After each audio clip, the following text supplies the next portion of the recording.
Hello. देखिए, जितने लोग भी वीडियो की तैयारी कर रहे हैं वो तैयारी करते रहें, अपनी तैयारी को ढीला ना करें या कमज़ोर ना करें, क्योंकि एग्ज़ाम डेट आने के बाद तैयारी आपकी बहुत गड़बड़ हो जाएगी। तो आप लोग तैयारी करते रहिए और हमारी भी क्लास कोशिश करेंगे कि चलती रहे, आप लोग देखें या ना देखें। कई लोग हैं जिनको हमारी क्लासेस से फ़ायदा हो रहा है, तो उन लोगों को फ़ायदा होगा। तो चलिए, आज हम लोग पजल सॉल्व करते हैं, और पजल सॉल्व कैसे करना है ये सब आप जानते हैं कि एक कंडीशन में हम पजल सॉल्व करते हैं, और ऐसे ही पजल को हम लोग सॉल्व करेंगे। और इसका पीडीएफ आप लोग को टेलीग्राम चैनल पे मिल जाएगा, तो आप लोग वहाँ से जुड़ जाइएगा। देखिए, 8 व्यक्ति हैं, ABCDEFGH विभिन्न अवसरों पर कुछ सामान खरीदते हैं। अब देखिए, 8 लोग हैं, विभिन्न अवसरों पर कुछ सामान खरीदते हैं। ई और एफ के बीच 4 व्यक्ति खरीदते हैं, तो हम यहाँ लिख लेते हैं ई और एफ के बीच 4 व्यक्ति खरीदते हैं। ए 5वें स्थान पर खरीदता है। अब देखिए, ये 5वें स्थान जब फिक्स कर दिया तो हमें क्या करना पड़ेगा, नंबरिंग भी करनी पड़ेगी। तो यहाँ नंबरिंग हम कर देते हैं 1 2 3 4 5 6 7 8। तो 8 लोग हैं, 8 लोगों की नंबरिंग हो गई, और नंबरिंग होने के बाद हम लोग आसानी से इसको सॉल्व कर लेंगे। तो यहाँ इसको हम लोग बना देते हैं। अब देखिए, हम लोग सॉल्व करेंगे। ए 5वें स्थान पर खरीदता है, तो ए 5वें स्थान पर खरीदता है, तो ए कहाँ होगा, ये यहाँ हो जाएगा। बी डी के तत्काल बाद खरीदता है, तो डी के तत्काल बाद कौन खरीदता है, तो बी खरीदता है। तो यहाँ साइड में हम लोग एरो लगा देंगे कि मतलब ए डी के बाद ही तुरंत कौन है, बी है। न तो ई और न ही एफ पहले और आखिरी पे खरीदता है, मतलब यहाँ पे ई भी नहीं है और एफ भी नहीं है, यहाँ भी ई नहीं है और एफ नहीं है। और इन दोनों को हम लोग जोड़ा जाए, ई और एफ के बीच में 4 लोग हैं, और ये खुद कितने हैं, ये खुद हैं 2 लोग। तो इन लोगों की 6 लोगों की सीटिंग अरेंजमेंट होगी, और 6 लोगों में केवल यही पॉसिबल है कि 2 नंबर पे या तो ई एफ आएंगे या 7 नंबर पे ई एफ आएंगे। तो अभी हम लोग इसको पॉसिबिलिटी नहीं क्रिएट करेंगे, हम लोग आगे क्वेश्चन को नोट करना स्टार्ट करते हैं। अब देखिए क्या बोला गया है, ए और डी के बीच खरीदने वाले व्यक्तियों की संख्या ए और एफ के बीच खरीदने वाले संख्या की बराबर है। अब देखिए, ए और डी के बीच जितने लोग खरीद रहे हैं, ए और एफ के बीच उतने ही लोग खरीद रहे हैं, ए और एफ के बीच उतने ही लोग खरीद रहे हैं। तो ये क्या है, ए सेंटर में है, एफ और डी के बीच में।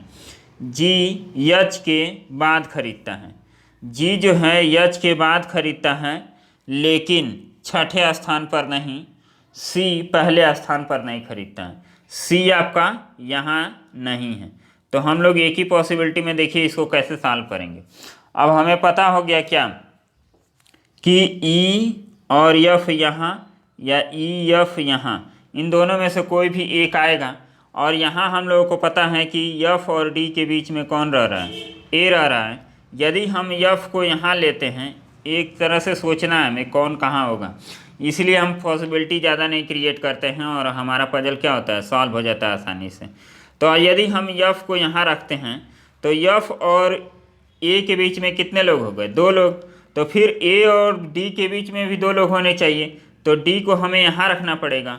और डी के बाद कौन है, बी है, तो बी के लिए स्थान ही नहीं बचेगा। तो हम लोग को क्लू मिल गया। तो क्लू मिल गया, तो अब हम लोग क्या करेंगे कि एफ को वहाँ नहीं, यहाँ ई को हम लोग सेट करेंगे, और यहाँ एफ को सेट करेंगे। क्योंकि ई यहाँ पे सेट होगा तो डी यहाँ पे आना पड़ेगा, और डी यहाँ आ जाएगा तो बी के लिए प्लेस ही नहीं बचेगा। तो हम लोग का ई और एफ सेट हो गया। ई और एफ सेट होने के बाद अब देखिए, ई और एफ और ए के बीच में कितने लोग हैं, 1 पर्सन। तो ए और डी के बीच में 1 पर्सन है, तो ए और डी, तो डी आपका यहाँ हो गया, और डी के बाद कौन है, बी, बी यहाँ हो गया। अब आप देखिए, अब बोला है कि जी एच के बाद सामान खरीदता है, तो जी एच के बाद सामान खरीदता है, लेकिन छठे स्थान पर नहीं। जो एच है, जी है, जी आपका यहाँ नहीं खरीदेगा, और जी एच के बाद खरीदता है। तो जी को यदि हम यहाँ रखते हैं, तो एच को यहाँ रख सकते हैं, लेकिन एच को यहाँ रख देंगे तो सी को यहाँ रखना पड़ेगा, जबकि बोला गया है कि सी पहले स्थान पर नहीं होना चाहिए। तो इसलिए हम लोगों को एच यहाँ रखना पड़ेगा। और एच के बाद अब देखिए जी को तो हम यहाँ रख नहीं सकते हैं, तो जी को यहाँ रखना पड़ेगा और सी को यहाँ रखना पड़ेगा, और हमारा पजल क्या हो गया, सेट हो गया। और इस पे जितने भी क्वेश्चन आपको पूछे जाएं आप आराम से क्वेश्चन का आंसर कर सकते हैं। तो चलिए नेक्स्ट पजल देखते हैं। नेक्स्ट पजल एज बेस पे पजल है और उसको हम लोग सॉल्व करते हैं। ये भी काफ़ी आसान पजल है। देखिए इसका टेलीग्राम में हम पीडीएफ दे देंगे और पीडीएफ को आप लोग ज़रूर सॉल्व कीजिएगा।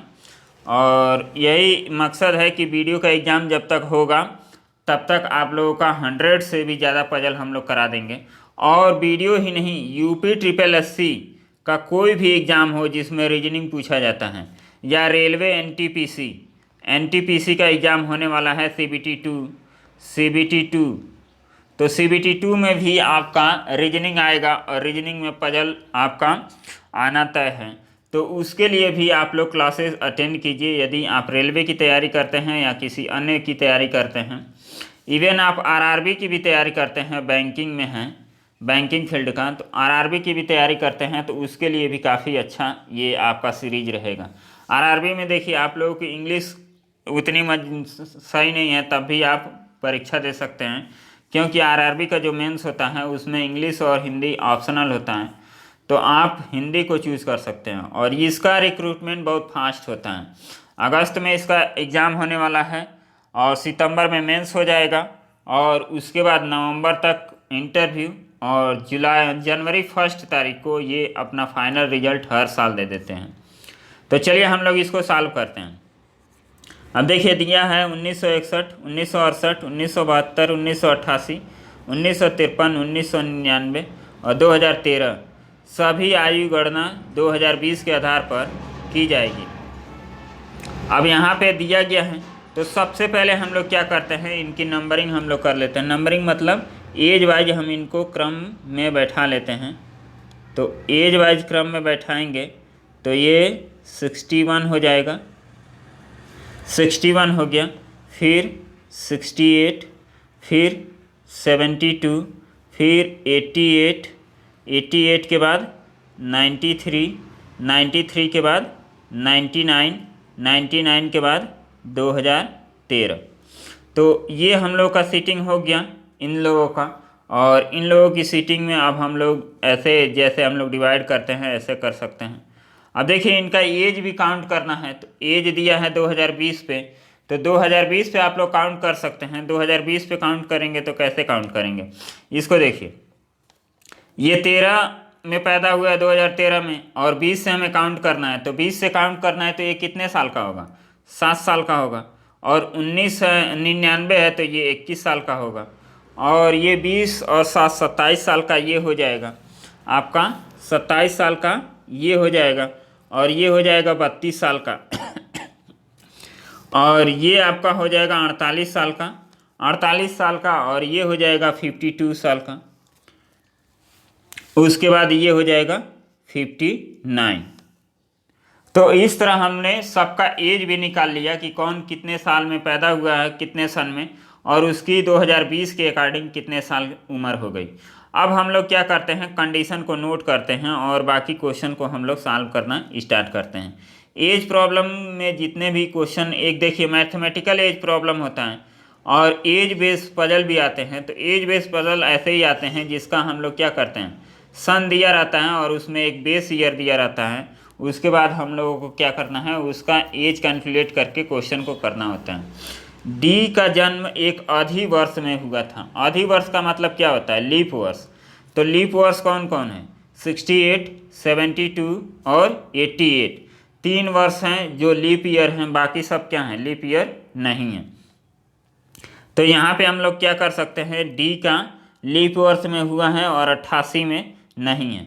तो डी आपका यहाँ तो होगा नहीं, डी आपका यहाँ हो सकता है या डी यहाँ हो सकता है। अब देखिए इतने में ही कई लोग पॉसिबिलिटी को क्रिएट करेंगे, लेकिन हमें पॉसिबिलिटी नहीं क्रिएट करना है। और फिर दिया है डी और एफ के बीच केवल 3 व्यक्तियों ने जन्म लिया। तो हम लोग यहाँ लिख लेते हैं डी और एफ के बीच 3 व्यक्तियों ने जन्म लिया। सी इन सब में सबसे बड़ा व्यक्ति है, मतलब सी कहाँ है, सी सबसे बड़ा है तो सी सबसे ऊपर रहेगा। उसके बाद ए और एफ की आयु का जो योग है वो 13 का गुणन है, मतलब A plus F is equal to ये 13 का गुणज है। मतलब इन लोगों का जो भी एज होगा वो 13 के गुणज में, मतलब 13 के टेबल में इनका एज सम होगा। बी का जन्म विषम संख्या वाले वर्ष में हुआ है लेकिन 93 में नहीं। अब देखिए बी का जन्म सी में तो होगा नहीं। अब देखिए 61 है विषम संख्या, 93 है, 99 है और 13 है, तो हम लोग कहाँ रखेंगे? 61 में तो ऑलरेडी सी आ गया है और 93 में यहाँ मना किया जा रहा है कि 93 में बी होगा नहीं, तो एक जगह 99 बचा और एक जगह 2013 बचा। तो देखिए यहाँ भी आपका दो पॉसिबिलिटी क्रिएट हो जाएगा, यहाँ डी के लिए भी पॉसिबिलिटी क्रिएट हो रहा था, यहाँ बी के लिए भी पॉसिबिलिटी क्रिएट हो गया। तो आप लोग पॉसिबिलिटी क्रिएट करेंगे तो बहुत सारा पॉसिबिलिटी क्रिएट हो जाएगा, तो ऐसे नहीं करना है। आगे हम लोग बढ़ते हैं, आगे देखिए क्या लिखा है। आगे लिखा है कि आपका डी 93 वाले वर्ष में नहीं है और न ही वह जन्म लेने वाला अंतिम व्यक्ति। यहाँ खुद ही क्लियर कर दिया। यहाँ देखिए बी का जन्म विषम संख्या वाले वर्ष में हुआ था लेकिन 93 में नहीं, और न ही वह जन्म लेने वाले अंतिम व्यक्ति थे, न ही वह जन्म लेने वाला अंतिम व्यक्ति था। तो अंतिम व्यक्ति का मतलब क्या? 2013 में नहीं था, तो 2013 में नहीं था तो एक ही पॉसिबिलिटी होती है कि 99 में होगा, तो बी का जन्म आपका यहाँ हो गया। तो ये हम लोग का हो गया। अब उसके बाद देखिए डी और एफ में कितने लोग हैं? 3 लोग हैं, और डी को हम 2 ही जगह रख सकते हैं, 68 में और 72 में। तो यदि हम डी को यहाँ रखते हैं तो यहाँ पे 3 लोग, 1 2 3, तो यहाँ पे एफ आना चाहिए, जबकि पॉसिबल नहीं है। तो हम लोग क्या करेंगे, डी का प्लेस हम लोग क्या कर देंगे, डी का प्लेस यहाँ रख देंगे, और 1 2 3 तो एफ यहाँ आ जाएगा, तो एफ को हम लोग यहाँ बैठा देते हैं। तो ये पॉसिबिलिटी हमारी ख़त्म हो गई। अब उसके बाद देखिए ए और एफ का जो सम है वो कितना है? 13 का गुणज है। तो हम लोग एफ का तो एज मिल गया कि ये 7 साल का है। अब 7 में देखिए एक है 52, यदि 52 पे ए को रखेंगे तो 7 जोड़ेंगे तो 59 हो गया। 59 13 के टेबल में नहीं आता है। अब यहाँ रखेंगे 32 ए, तो 32 और 7 कितना होता है? 39। 39 कितना होता है? 13 का गुणज होता है, तो यहाँ पे पॉसिबल है। और यहाँ पे ए को रखेंगे तो 27 और 7 34, तो 13 का गुणज नहीं है, तो एक ही जगह पॉसिबल होता है, तो ए आपका यहाँ हो जाएगा। तो ऐसे हो गया। अब उसके बाद देखिए यहाँ पे लास्ट में बोला है कि जी, यहाँ पे लास्ट में क्या बोला है कि जी और डी की आयु का अंतर कितना होना चाहिए? 4 होना चाहिए। तो जी आपका यही होगा, क्योंकि 52 और 48 का अंतर कितना हो जाएगा आपका? 4 वर्ष का। तो बच गया एक कौन है? A B C D E, तो ई आपका यहाँ हो जाएगा। तो इस तरह हमारा ये भी पजल सॉल्व हो गया। तो आप लोग ऐसे पजल को सॉल्व करेंगे। अब देखिए इसमें पॉसिबिलिटी हम लोगों को नहीं बनानी पड़ी, और ऐसे हम लोग पॉसिबिलिटी कई सारा क्रिएट करेंगे, और फिर भी हमारा क्या होगा, पजल काफ़ी कठिन होता जाएगा। तो हम लोगों को करना क्या होता है कि पजल को सबसे पहले आप नोट कर लीजिए, और नोट करने के बाद ही आप पजल को सॉल्व कीजिए। और पजल इतना हम करा देंगे कि आप लोगों को कोई दिक्कत नहीं होगी। सारे पजल को आप लोग 1 बाय 1 करके देखिए, आप लोगों को पजल सॉल्व करना काफ़ी आसान लगेगा। तो चलिए मिलते हैं नेक्स्ट वीडियो में, और तब तक के लिए बाय। और जिनको भी पीडीएफ से जुड़ना है, वीडियो का जो पीडीएफ आप लोगों को मिल रहा है, अभी आज कई दिन से उन लोगों को पीडीएफ नहीं मिल रहा था, तो इधर कोचिंग भी चल रही थी, तो इस वजह से नहीं दे रहे थे हम पीडीएफ, काफ़ी व्यस्तता चल रही थी। तो आज से क्लासेस भी स्टार्ट हो गई है, और पीडीएफ का भी कंटिन्यू मिल जाएगा, तो वो लोग भी आप लोग ज्वाइन हो सकते हैं। व्हाट्सएप नंबर डिस्क्रिप्शन में लिया है, और उसकी फ़ीस 500 है। आपको हर संडे एक पीडीएफ मिलेगा, संडे या मंडे को, और उसको सॉल्व करना है, और 2 दिन के बाद उसका वीडियो सॉल्यूशन देंगे। तो इसमें क्या होगा, आपको मैथ के साथ रीजनिंग भी हम प्रोवाइड करने लगे हैं, तो मैथ भी आपका तैयार होगा, रीजनिंग भी तैयार होगा, और हिंदी और जीके जीएस। तो ये काफ़ी अच्छा पीडीएफ आपका रहेगा। और इसमें हम पहले 10 पीडीएफ आप लोगों को प्रोवाइड करते थे, लेकिन 10 ही नहीं रहेगा। आप लोगों को जब तक एग्ज़ाम आपका नहीं हो जाता है तब तक आप लोगों को हर वीक एक पीडीएफ प्रोवाइड करेंगे और उसका सॉल्यूशन प्रोवाइड करेंगे। और फिर रीजनिंग के टॉपिक वाइज जो पीडीएफ बनते हैं, देखिए टॉपिक वाइज वीडियो तो यूट्यूब पे डलेगा, लेकिन उससे रिलेटेड जो पीडीएफ होते हैं टॉपिक वाइज 40-50 क्वेश्चन के, वो पीडीएफ भी आप लोगों को दिया जाएगा। तो आप चाहें तो इस बैच से जुड़ सकते हैं। ये इसमें तैयारी आप लोगों की हर वीक जो डिस्टर्ब रहा जाता है, पढ़ने का मन नहीं करता है, तो इस बैच से जुड़ के आप लोग अपनी पढ़ाई को कंटिन्यू वे में जारी रख सकते हैं। और ये बैच आप लोगों के लिए बहुत ही फ़ायदेमंद रहेगा आप लोग चाहें तो, क्योंकि इसमें जो क्वेश्चन का लेवल रखा जाता है काफ़ी स्टैंडर्ड रखा जाता है। आप लोग फाइट करेंगे। चलिए मिलते हैं नेक्स्ट वीडियो में, तब तक के लिए बाय, धन्यवाद।